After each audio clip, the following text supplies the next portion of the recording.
Secretary of State Antony Blinken has made his 9th trip to Israel in the hopes of reaching a ceasefire deal between Israel and Hamas. Now, while the U.S. has expressed optimism that a deal can be reached, Blinken also stated something that I thought was really fascinating during his meeting with Israeli President Isaac Herzog. So with that in mind, let's take a look at what he had to say.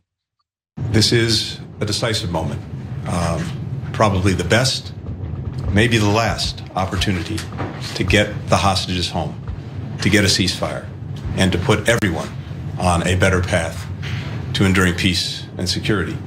I'm here as part of an intensive diplomatic effort on President Biden's instructions to try to get this agreement to the line and ultimately over the line. It is time for it to get done.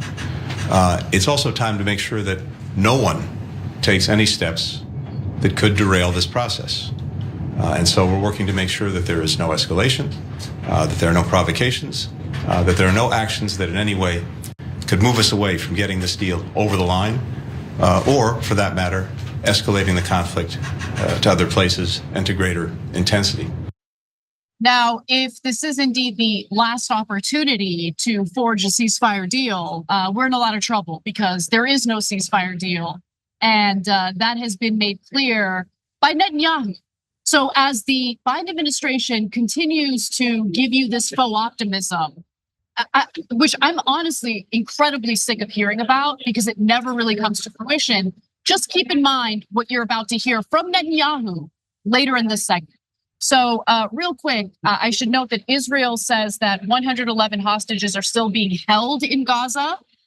If they genuinely cared about returning those hostages, they would agree to a ceasefire, but they haven't. 39 of those remaining hostages are presumed to be dead, which honestly shouldn't be surprising given the bombardments that have been going on in Gaza, the fact that Israel has cut off food, water, electricity. Now, Blinken says, again, now is probably the best and maybe the last opportunity to secure the ceasefire deal. But why? Like, what makes this different? Blinken is also seen standing next to Herzog in the video that you just watched. But it's really important to also understand the kind of rhetoric that you hear from government officials in Israel in regard to the Palestinian people, because how do you make a ceasefire deal with individuals who see all Palestinians as terrorists? And if you're wondering what I mean, take a listen to what Herzog had to say. In the last 24 hours, we've witnessed ongoing terror attacks by Palestinian terrorists. So that's a short clip, but I think it's really important to be precise in your language. And when you say Palestinian terrorists rather than Hamas terrorists, I mean, you give the game away, right? The bombardments that have killed 40,000 people, in the Gaza Strip, they want to make you think like, no, this wasn't intentional. We're only targeting Hamas. 40,000 people gone, dead. Yeah. Okay. And you referred to them as Palestinian terrorists, as if all Palestinians are terrorists, as if they're the ones, all of them carried out this attack against Israel. Yeah. So that's the problem. What the Israeli officials are saying is a problem. But the very core of the problem is this ceasefire deal appears to be totally fake. Right. Hey, don't scroll away. Come back. Because before the video continues, we just want to urge you to lend your support to TYT. You power our honest reporting. You do it at tyt.com/team, and we love you for it. And it looks like what Blinken is doing now is just, I don't think he's trying to get a ceasefire deal. I think he's just went there to do Israeli propaganda. And so let me explain what I mean by that. Because earlier, that wasn't the case. Blinken and the US offered a real deal in the beginning of July, and both Israel and Hamas seemed to accept it. In fact, Israel seemed to have originally drawn it up. And so that's what the US said for a minute. And we told you now later they'll fall back in line with Israeli propaganda. So, because at the time they were trying to pressure them to take the deal, but Israel said, no, we don't want the deal. And remember, the US is never going to blame Israel. They're always going to blame Hamas, no matter what happens, no matter what the reality is. But we had a brief window of truth there from the American government where they're like, Israel, this is your deal. Why don't you just take it, right? And so they changed the deals. So now what I looked for in this was, okay, but what are the terms? Because if they're essentially the same as the July terms, well, then you're gonna get to a deal because they both had already, in essence, said yes before Netanyahu blew up the deal. So when you look at the deal, no, it's the hardline Israeli position. Yes. So they want the Philadelphia corridor, which is at the southern border of Gaza. They want another strip that goes right in the middle of Gaza. So they're saying we're going to go back to the occupation. Are going to take land in Gaza. We're never going to leave. And by the way, we also no longer agree to a permanent end to the war. Right. So what are the Palestinians getting out of this? Ceasefire. Yeah. But it's interesting how during this current war, all of a sudden the definition of a ceasefire completely changed. Ceasefire means you cease fire, the war ends. Yeah. Now all of a sudden it's like, no, we'll do a 2-week pause, and then phase 28 might be a 6-week pause. No, is it a ceasefire or is it not a ceasefire? Okay, this is ridiculous. And honestly, it sets a precedent that I'm concerned about when it comes to future conflicts, not just between Israel and Palestinians, but in any war, right? Like all of a sudden, the ceasefire doesn't mean ceasefire anymore. Yeah, and so let me be clear about that, guys. So we want the hostages back, and we want peace so that the US doesn't have to fight anybody's war in the Middle East. And we want Israel to be safe, and we want Palestine to be safe, and for all this to come to an end. And you can do that if you just go back to the July deal that both sides had originally agreed to. But if you keep insisting on the hardline Israeli position of we're going to continue to occupy Gaza, but not only that, after this ceasefire period ends, the first one's in 6 weeks, and you give us all the hostages back, and there's a second one, and then you get more hostages, but then all the hostages are back. Then we're going to go back to the war. Well, why would anybody agree to that, right? And so you could say, oh, Hamas should agree to that. Okay, great. I wish they would agree to that, but they're not going to. And in fact, I wish they would agree to that permanent end of the war, which they have. But I don't want them to agree to giving up land in Gaza. So Jesus, how much more occupation do you need? So that's saying, hey, after I killed 40,000 of you and 90,000 wounded, and I've displaced 85% of the people of Gaza, now I'm going to take your land and not give you anything in return in terms of a permanent ceasefire or end to the hostilities. And then, of course, so right now what Blinken's doing, that's what I'm telling you, is just marketing. So that I would be shocked if Hamas agreed to that deal. And so, guys, the thing that's going to release is then Hezbollah and Iran are going to strike back for their capitals being bombed in Beirut and Damascus. So when they strike back, we're going to be in the middle of a giant war because Israel said no deal. And I guarantee you, go read any of the articles on what the deal actually is, and you will see that we're 100% correct. And then go watch mainstream media as they will lie to you as a giant factory of propaganda. They will all tell you that Hamas said no to the peace deal. And that is just not true. It was Netanyahu who ruined the deal we had in July and now says, no, I give nothing in return. Right. So of course he doesn't want the deal. It would end his career. So this is sick. So let's get into specifics because I think it's important to understand what both Hamas is saying and what Netanyahu is saying. So Hamas says suggestions of progress are an illusion, with differences said to include whether Israeli troops will be required to withdraw fully from Gaza, as Hamas insists.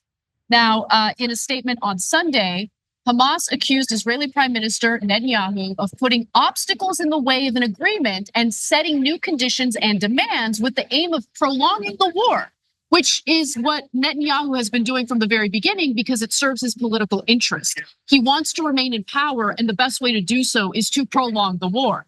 It added it holds him fully responsible for thwarting mediators' efforts and obstructing an agreement.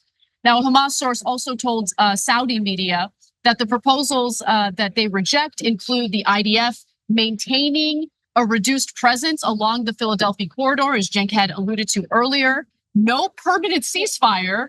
So a ceasefire deal means you get a ceasefire. A lack of a permanent ceasefire means that this isn't a ceasefire deal. The terms of the rejected deal would also prevent the free movement of Palestinian civilians from southern Gaza to northern Gaza. And Hamas is like, that's untenable. No, we're not going to accept that. And so Axios reported today that behind closed doors, Netanyahu is reprimanding his own officials for trying to reach a ceasefire deal. Netanyahu's negotiating team briefed him on Sunday that if he gave them more wiggle room, a deal might be possible. Netanyahu refused to budge and reprimanded them for caving, two senior Israeli officials tell Axios.